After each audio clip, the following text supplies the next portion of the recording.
Hello everyone, good day to all of you. Hope you're all doing well. I wanted to give a review today discussing my own thoughts and experiences with the CAT WB718 suppressor.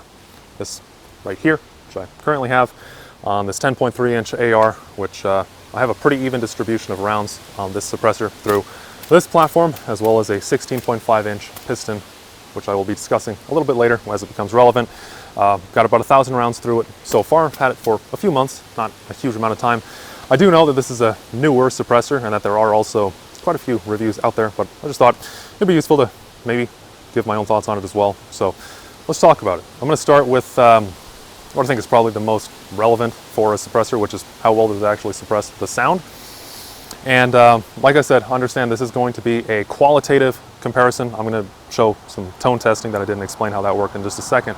But I don't have any fancy sound meters or anything like that that gives an exact decibel reading. What I did is I just went to 100 meter range, shot a couple rounds at 100, 50, 25, and then just moved up and did the rest of the mag at 15 to about 10, 12 meters, just so you can hear the difference in tone between it suppressed, as it is right here, and unsuppressed. And also, when I did that tone test, I was using this rifle right here, this 10.3.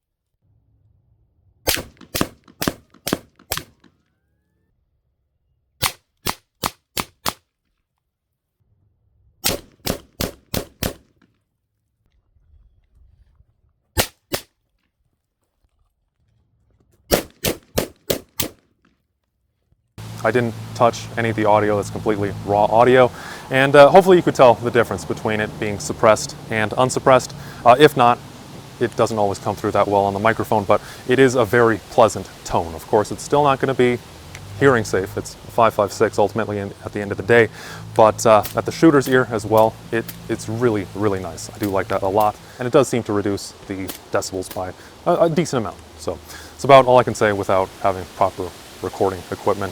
Moving on though to the flash suppression and how effective that is. So this is actually a very big reason why I even got this suppressor in the first place, was to replace, at least on my 5.56 rifles, the Sig Sauer SLH 762 suppressor, which I currently have on this. This is not the piston gun I was mentioning earlier. It'll come up later. But I was using this specific suppressor on all of my 5.56s and all my 762s, just everything. This was the first suppressor I had. Huge issue with this is that it's a titanium suppressor, all titanium, 3D printed, and sparks like crazy. So I didn't like that. I do like to shoot at night and when it's darker. And just, yeah, this was unpleasant. It was gating the night vision and everything because there was just so many sparks coming out. So opted to get this as a replacement. And the footage I'm going to show you right now is just the first shots, just shooting. Now, one specific point regarding that flash is I was actually using this rifle right here. This is the actual 16.5 inch 5.56 piston gun that I was mentioning earlier.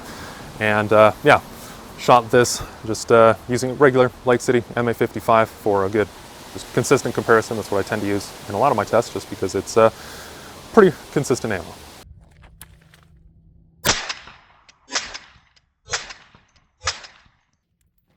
So one thing I do think is cool is you can actually see the difference in the first round pop, as well as you can see a little bit more flame come out on the first round, which is totally normal for all suppressors. Now I don't actually have any other non-titanium suppressors to compare the CAT WB718 on, which also I didn't explicitly mention this yet, but this is Inconel, hence 718, Inconel 718 in the name there.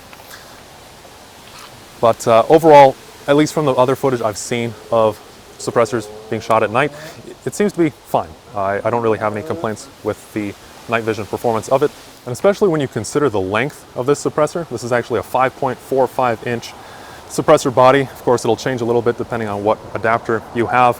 I'm currently using a Wolfpack adapter, which I'll probably do an actual separate video on, most likely at some point in the future, because I really like their adapters. On a somewhat side note, but they do make this suppressor in their own proprietary thread pitch, as well as in the standard hub thread pitch. I picked this up in the hub version, which in hindsight, I'm actually very glad that I did, because I really like this thread adapter system. But at the time when I was picking this up, I was waiting for this to come in stock for months, and that just happened to be the one that came in stock, so that's what I picked up. I did also want to talk about the point of impact shift with this suppressor. So the rifle that you're seeing up here on the screen right now, yet another of my HKs, just set up a bit more for precision. And this is zeroed for 75 grain Hornady Super Performance, so I'm just aiming right there at the center of the target, and you can just see with the target that I have up on the screen, which unfortunately is just taken after the fact. Usually I record this at the same time that we can see the rounds as they impact, but technical difficulties, unfortunately, that footage got corrupted.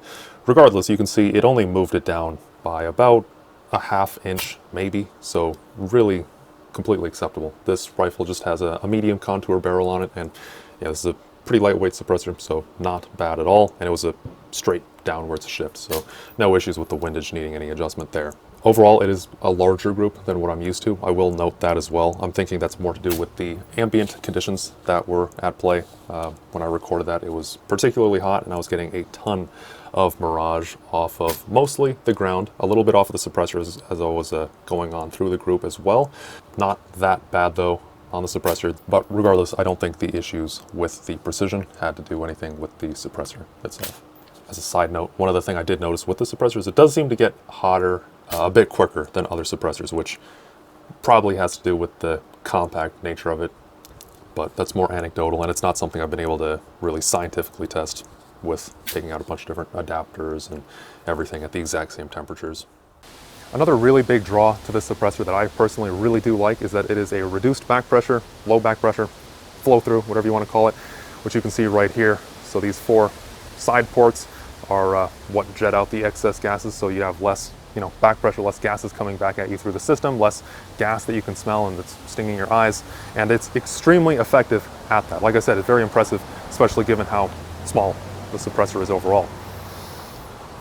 So for comparison, when I shoot with this suppressor on this rifle right here, this is just a direct gas impingement or internal piston. I don't feel any stinging in my eyes.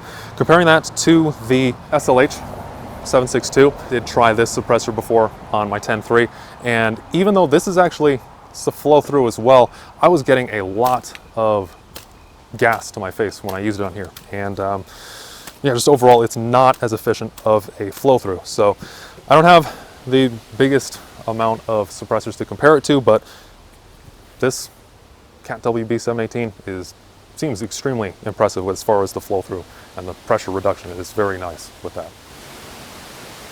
Hopefully you can see that. Pretty hard to see on camera, but just while I'm talking about the internal workings, you do see there's a little bit of a waffle texture, which when I first got this I thought that was interesting. The blast baffle, they apparently put that there to help with erosion so it doesn't erode as quickly. And yeah, I don't have a huge round count on it just yet. Like I said, just about 1,000 rounds, but holding up good. It looks exactly the same, just carbon on there, but looks pretty much the same as the day I got it so far. Moving back a little bit and talking about the mounting systems, I did get the hub version, and if you get the hub version, it'll ship with one of their, just a standard direct thread adapter, which it works. I'm not really personally a huge fan of direct thread for a few reasons, the biggest of which is that I just have this one suppressor. I don't have money for 1,000 suppressors to go on every single rifle, so I do like having some sort of system that allows me to switch them between all my different rifles. And second of all, despite the fact that I'm showing this 10-3 so much in this video, I do actually most of my shooting with HK piston guns, and to clean the piston underneath here, I do need to take the handguard off the front, and of course, if I were to have that suppressor direct threaded, I would have to undo it to get anything off of here. So just a little limitation there. If you use a direct gas impingement, which I know a lot of people do pretty much exclusively, then don't worry about it. Within reason, of course, if you want to switch it around between guns and all that. And was mostly debating myself between either the Griffin dual lock hub version, of course, or the Plan B ecosystem. And ultimately, of course, I did settle on the Wolfpack Plan B adapter, thanks to some good discussion over on Player, formerly Utreon. Very good discussion over on there if you do want to check out the channel on there.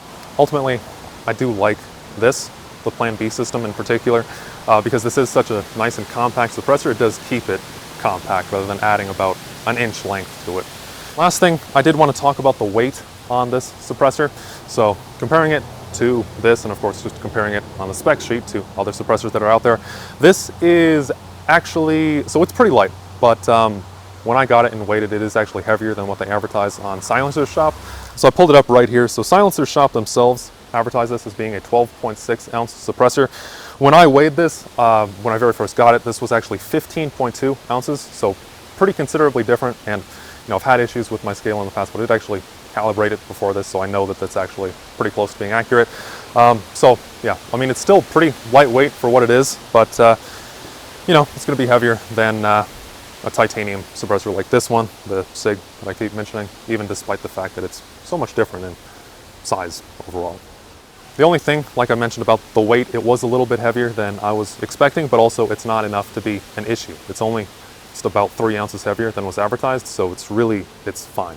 But if you have any other questions on the suppressor or anything else, let me know. If you have your own experiences you want to add as well, I always do love to hear those. Leave those in the comments below. And yeah, hope to see you all in the next one. I will be doing at some point, not in my next video, but I will be doing a suppressor review on this SLH coming soon as well. If you're interested, keep an eye out for that. And yeah, hopefully we'll have a lot more interesting stuff coming down the pipeline soon as well. So take care and hope to see you all in the next one.